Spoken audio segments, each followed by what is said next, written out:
Hi, I'm Amanda Gillies, and today on The Detail, COVID. It's back, and we're riding another deadly wave. It's been easy to forget about COVID, but the virus hasn't forgotten about us.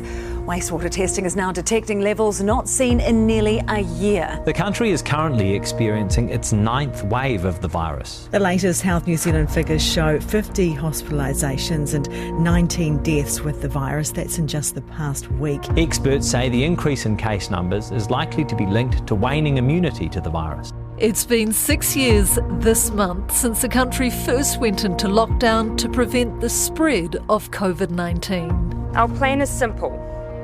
We can stop the spread by staying at home and reducing contact. Now is the time to act. These decisions will place the most significant restrictions on New Zealanders' movements in modern history. In recent history, the C word has become a distant memory. Life has moved on, but now it's back for a 9th wave and it's still packing a brutal punch. The latest Health New Zealand figures show 50 hospitalisations and 19 deaths with the virus in the past week alone. Part of the problem? Complacency. With our booster uptake falling and with little tracking of long COVID, experts are now warning that we may be underestimating the real impact of the virus. It's going to be infecting thousands of people every day, giving some people long COVID and obviously putting people in hospital and killing some people. So it's still our most important infectious disease. It's still ahead of influenza, which in the past was our most impactful infection. So we need to take it seriously. That's epidemiologist and Professor of Public Health, Michael Baker. Today he joins me to talk about the impact of the latest wave and how we can best protect ourselves. And later in the podcast, we will also look at the final report of the Royal Commission of Inquiry into COVID-19, which was released on Tuesday. Health Minister Simeon Brown says it shows input on vaccines, restrictions and economic stimulus was ignored and bad options taken. Labour leader Chris Hipkins says the inquiry finds their decisions were considered, appropriate and guided by the best evidence available at the time. But first, let's look at what is driving this latest COVID surge. Well, it's just the dynamics between the virus that wants to infect us and our own immunity that is usually very good at stopping it. But when the virus gets an edge, then we get more cases. The first thing we look at when we see a wave, is it driven by a new subvariant that may be better at getting past our immunity, or is it something else? And in this case, there are multiple subvariants infecting us. So it's more likely that it's waning immunity. So over time, of course, our antibodies decay and we lose some of our defences against the virus. And if that happens to lots of people, as it has now, then the virus gets an edge and we see a wave of infection. And the most likely cause is that it's quite a long time since many people were last infected, but even more important, many people are not getting their boosters, so they're missing that opportunity to top up their antibodies. Why is that, do you think? Have we just become complacent? Yes, absolutely. I think that really summarises it. And there is an element of not wanting to think about it because for many people it was a very difficult time in their lives. And also we had so much dominance in the media and everywhere about COVID. So I think many people want to, as the expression goes, put it in their rearview mirror and move on. The trouble is, it's still our most impactful single infectious disease in New Zealand in terms of the number of deaths and hospitalisations and people getting long COVID every day. So we can't afford to not think about this virus and acting on it. Michael says the country can now expect 2 Omicron waves a year. And while they aren't as big as, say, 4 years ago, they aren't tiny either. We may be settling into 2 medium-sized waves a year for the foreseeable future. And I think we just need to plan on that basis. But I actually read this morning that getting COVID repeatedly, I know a lot of people have had it more than once, it actually puts people at risk of serious health damage. Like what, Michael? Talk us through what the serious damage is. Well, as we've learnt with COVID-19, and there are, literally more than 1 million papers now published on it, it's not just a respiratory infection, it affects every organ in the body, and we do see some people have very obvious damage from that in the form of long COVID. Long COVID is tipped to become a leading cause of disability in New Zealand. It's estimated there could already be 200,000 people with lingering COVID symptoms. The most common symptoms include extreme fatigue, shortness of breath, brain fog, heart palpitations, dizziness and joint or muscle pain. Currently, there is no known cure. That's probably around about 5% of people, maybe more, who get those effects. But many of us will get more minor effects, particularly to do with fatigue and poorer concentration. That is obviously very disabling for people. And we're not counting long COVID, we're not measuring it properly, but that's likely to be the biggest impact of the pandemic now. A lot of people go, oh, COVID, who cares, wave and test now. They think, just live with it. Do you worry that the real number of infections could be far higher than what's reported because people simply aren't testing? Yeah, we wouldn't really want to base our surveillance now on people testing and logging their details onto the government website. That is only a fraction of the cases. But we have still got very good surveillance systems that are not affected by how much energy people have to do that. And that is the wastewater testing, so sewage is tested, and that gives a very good indication over time because it doesn't depend on people doing anything at all. It's, if you like, a kind of passive system in that sense. And that's run by PHF Science. It's a very good system. And also means you can do whole genome sequencing on the virus that's isolated from that sewage. So it's showing very distinct waves, and this current wave is very similar to the last one about 6 months ago. So that's a good indicator. The other indicator is hospitalizations, because no one wants to be admitted to hospital if they can avoid it. And again, hospitals don't want to admit people unless they're significantly ill and need care. And that also shows a very distinct pattern of waves. So that does tell us also some idea of the number of people affected. Do you think people would test more if they didn't have to pay for the tests? Because I was in one of the pharmacies in a chemist, and I think it was like $15 or $20 for a test, which I thought was quite outrageous. Should we review that to make it more accessible for people?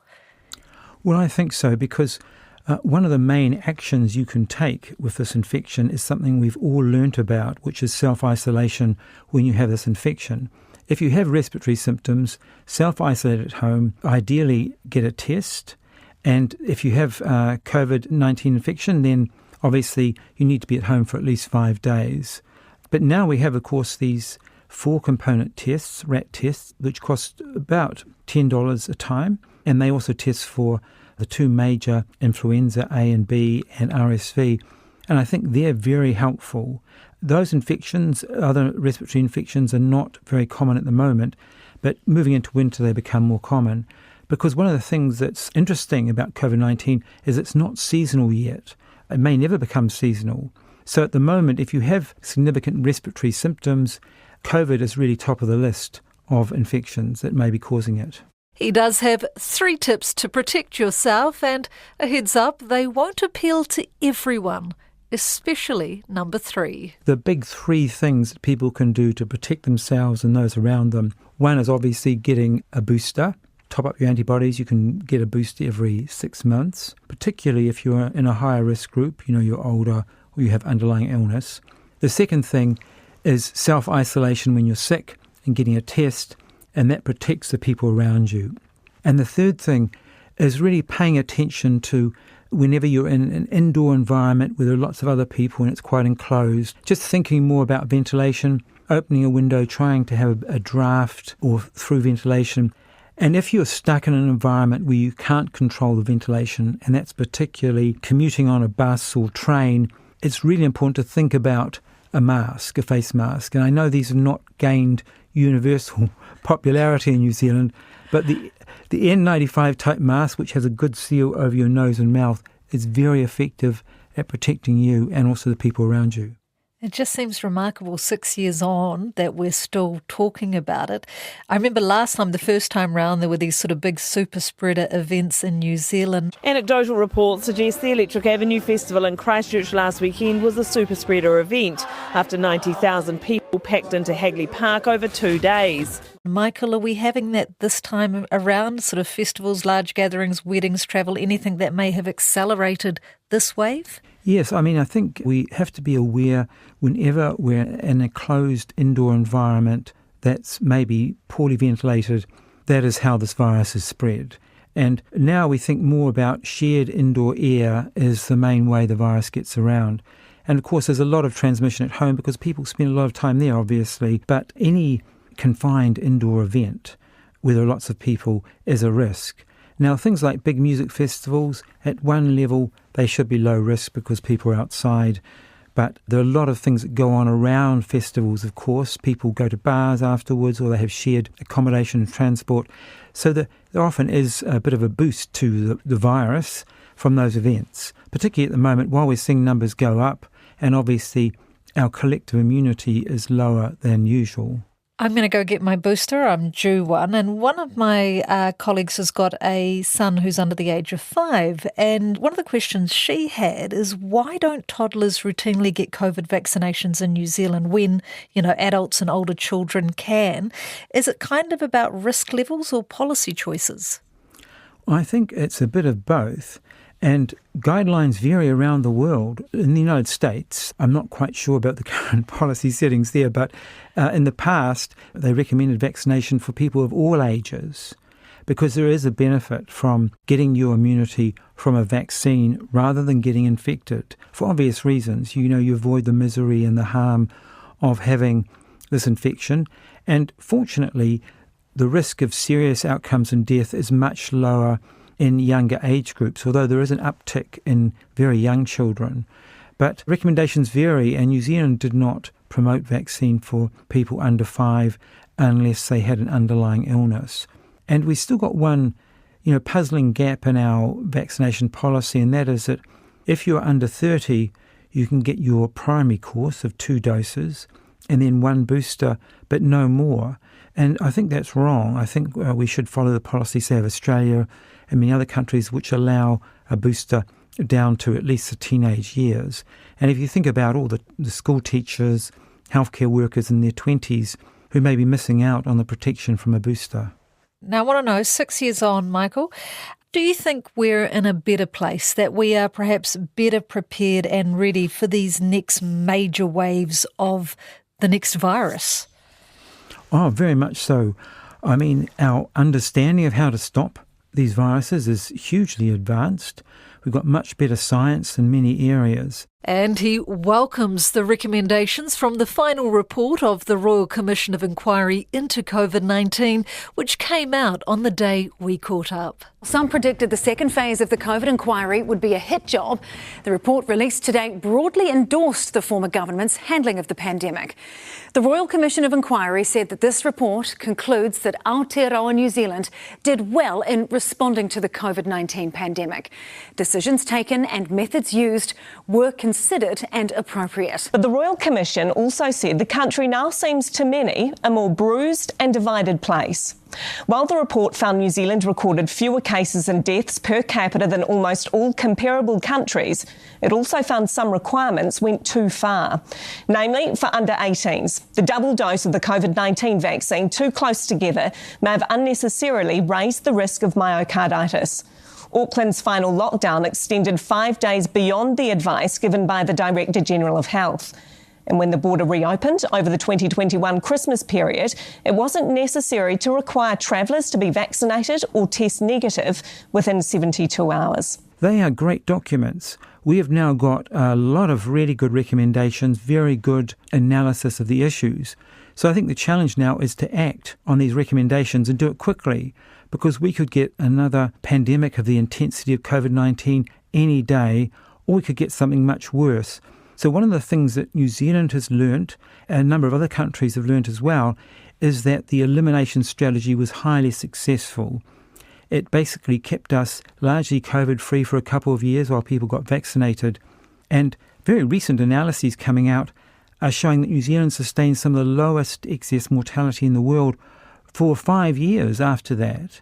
So we've got a lot to be grateful for in New Zealand, for the courage of our government to do the right thing when they didn't really know exactly what would happen next. Both the Commission reports agree that the New Zealand response was really ideal. Well, not everyone agrees with that. The Health Minister says previous Labour ministers have to explain why they took measures during the pandemic that are still affecting New Zealanders. Simeon Brown says it shows lockdown restrictions in Auckland were in place for too long and $30 billion of spending wasn't directly COVID-related. When Chris Hipkins stood up and said that he was following public health advice, on some occasions he wasn't. New Zealand First Leader Winston Peters claims a public perception of bias in both phases of the inquiry risks the health sector's reputation. Today there is a serious lack of confidence across New Zealand in our health system and its processes as a result. One of the things that's come out of that final report is that the restrictions were initially balanced and then went too far. Do you agree with that?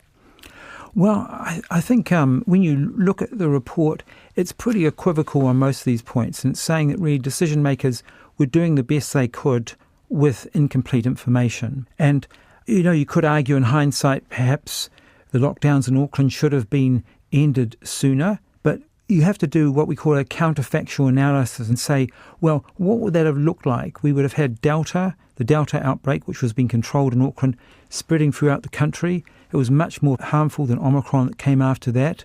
It might have really put a huge dampener on business and recreational activities over that whole summer period for the whole country.